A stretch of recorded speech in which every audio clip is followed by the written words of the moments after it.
Hello everyone, आज की इस वीडियो के अंदर मैं आपको बताऊंगा एसएससी जीडी को क्रैक करने की स्ट्रेटजी।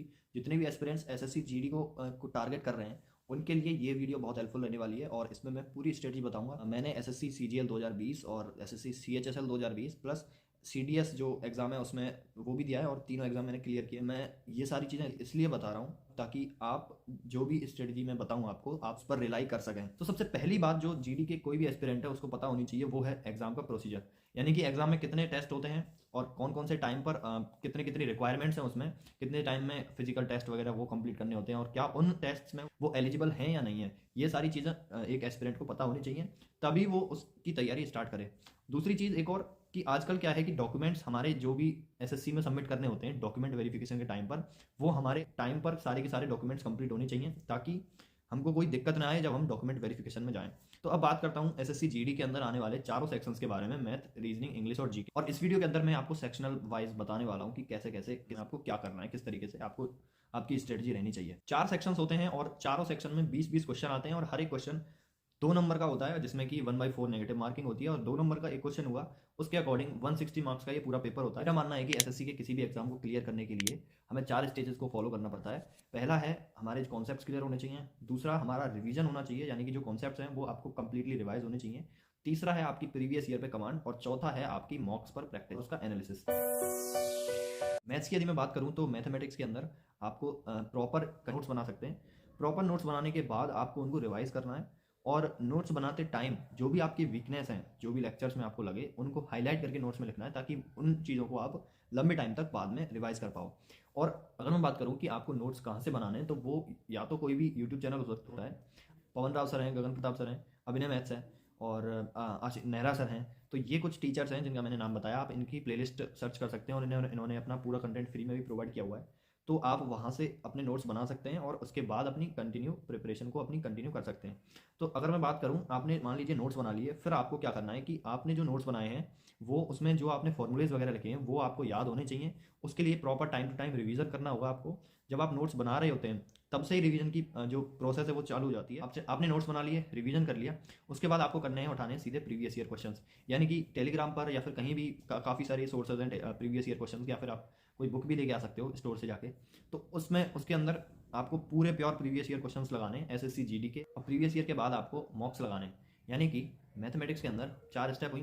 पहली आपको नोट्स बनाने हैं प्रॉपर, दूसरा आपको रिवीजन करना है, उन नोट्स को याद होना चाहिए, तीसरा आपको प्रीवियस ईयर लगाने हैं और जो चौथा पॉइंट है वो है मॉक्स लगाने हैं आपको। इन चारों सेक्शंस में सबसे जो इजी और सबसे जल्दी होने वाला जो सेक्शन है वो है रीजनिंग। इसका रीज़न ये है कि इसमें आपको बहुत ही कम एफर्ट लगाने पड़ते हैं और आपका काम हो जाता है। तो अगर रीजनिंग की बात करूँ तो आपको स्टार्टिंग ही प्रीवियस ईयर के क्वेश्चंस को उठा के करनी है। आप जब प्रीवियस ईयर लगाओगे तो आपको ये पता चलेगा कि आप कई सारे क्वेश्चंस को कर पा रहे हो, और जिन क्वेश्चंस को आप अच्छी तरीके से कर पा रहे हो, जिन क्वेश्चंस में आपको बिल्कुल भी कोई प्रॉब्लम नहीं है, उन क्वेश्चंस के अलावा जो भी टॉपिक्स में आपको प्रॉब्लम आ रही है उन टॉपिक्स को आप फिल्टर आउट करके और उनकी टॉपिक्स का नाम डाल के यूट्यूब पे सिर्फ आपको वो टॉपिक का नाम डालना है और एसएससी लिखना है, तो उसकी वीडियोस आ जाएंगी और उन वीडियोस को आप देख सकते हैं। और मुश्किल से इस प्रोसेस को करने में, अगर आप पूरे जितने भी रीजनिंग के टॉपिक्स हैं उनको भी अगर देखें तो इस प्रोसेस को करने में 3 से 4 दिन में रीजनिंग के आपके नोट्स बन के तैयार है। कुछ अगले दिन आपको उनको रिवाइज करना है और उसके बाद आपको फिर से वही प्रीवियस ईयर पे आ जाना है रीजनिंग में और प्रीवियस ईयर में प्रैक्टिस करनी है। तो आप पाओगे कि आपको जिन क्वेश्चन में पहले प्रॉब्लम आ रही थी वो अब नहीं रही है। इसके बाद यदि हम लैंग्वेज वाले सेक्शन की बात करें तो उसमें हिंदी या इंग्लिश आती है। और जहाँ तक मैंने ऑब्जर्व किया है कि एसएससी जीडी में बैठने वाले जितने भी कैंडिडेट्स होते हैं उसमें से मैक्सिमम बच्चे हिंदी मीडियम से बैठते हैं और मैं इंग्लिश मीडियम से था। अगर मैं हिंदी मीडियम में अगर कोई एग्जाम देना चाहूँ तो मैं क्या करता उस केस में, मैं सबसे पहले टॉपिक्स देखता कि कौन कौन से टॉपिक्स पूछे जा रहे हैं उस क्वेश्चन में, और वो ऑफिशियल सिलेबस में लिखा होता। उन सिलेबस को, उन टॉपिक्स को मैं लिख के नोट करके उसको या तो यूट्यूब के थ्रू क्लियर करता या फिर कहीं नोट्स के थ्रू क्लियर करता। लैंग्वेज एक ऐसी सब्जेक्ट है जो notes plus previous year questions के बेसिस पर ही क्लियर की जा सकती है। एसएससी के एग्जाम में जितने भी सेक्शंस पूछे जाते हैं उनमें से सबसे अनप्रिडिक्टेबल यदि मैं सेक्शन बोलूँ तो वो है जनरल नॉलेज। और उसके लिए आपको कोई एक, यदि मैं लिमिटेड एक सोर्स बता दूँ तो वो सफिशिएंट नहीं है। जीके को पढ़ने का जो एरिया है वो बहुत बड़ा है, आप कहीं से भी पढ़ सकते हैं, लेकिन फिर भी मैं कुछ रिकमेंडेशंस दे देता हूँ। जीके जो है वो 2 पार्ट्स में बांटी जाती है आमतौर पर, एक है करंट और एक है स्टैटिक। अगर करंट अफेयर आपको पढ़नी है तो किसी भी अच्छे पब्लिकेशन की आप मंथली मैगजीन ला सकते हो और उसको पढ़ सकते हो। यदि मैं बात करूँ स्टैटिक वाले पोर्शन की, तो स्टैटिक वाला जो पोर्शन है वो सबसे ज़्यादा अनप्रिडिक्टेबल है। उसके अंदर यदि मैं आपको बोलूँ कि एक पर्टिकुलर बुक का नाम बताऊँ तो वो सफिशियंट नहीं होगा। यानी कि स्टैटिक का जो पोर्शन है वो बहुत ही वास्ट है। पहला है लूसेंट, यदि आप लूसेंट पढ़ पाते हैं तो बेस्ट है, ये मैं खुद मानता हूँ, लेकिन मेरे से खुद से नहीं पढ़ा गया था, ठीक है।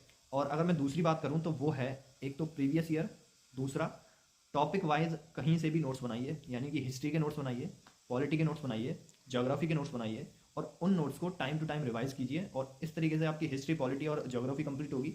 साथ में आप प्रीवियस ईयर भी लगाइए, यानी कि जनरल नॉलेज में जो आप पढ़ रहे हो उसमें से क्या पूछा जा रहा है ये भी आपको पता होना चाहिए। इसके अलावा कुछ टॉपिक्स भी होते हैं स्टैटिक्स के अंदर, जैसे dance forms, music, art, literature, ये सारी चीज़ें होती हैं। तो इसके लिए यूट्यूब चैनल्स हैं, परचम क्लासेस है, एक उत्कर्ष क्लासेस भी है, उसके अंदर सीरीज वगैरह आती रहती हैं। इस वीडियो के अंदर मैंने जो भी बताया उसमें सबसे इंपॉर्टेंट है मॉक टेस्ट, यानी कि आपने सब कुछ कर लिया, आपने प्रैक्टिस कर लिया, आपने रिवीजन कर लिया, आपने कॉन्सेप्ट्स क्लियर कर लिए, उसके बाद आपको मॉक टेस्ट लगाने हैं। और मॉक टेस्ट जो है वो इस तरीके से लगाने हैं कि आपने मॉक टेस्ट दिया और आपको अपनी वीकनेसेस फाइंड आउट करनी है उनमें, कि आप कहाँ पर लैग कर रहे हो, और उन जो वीकनेसेस है उन पर आपको काम करना है। इसका मतलब आपको वो दोबारा से रिवाइज करनी है, उसके दोबारा से प्रैक्टिस करनी है, उसके जो नोट्स हैं आपको दोबारा से पढ़ने हैं। तो ये काम जब करोगे तो फिर दोबारा नया जब मॉक दोगे तो उस टॉपिक में आपको प्रॉब्लम नहीं आएगी।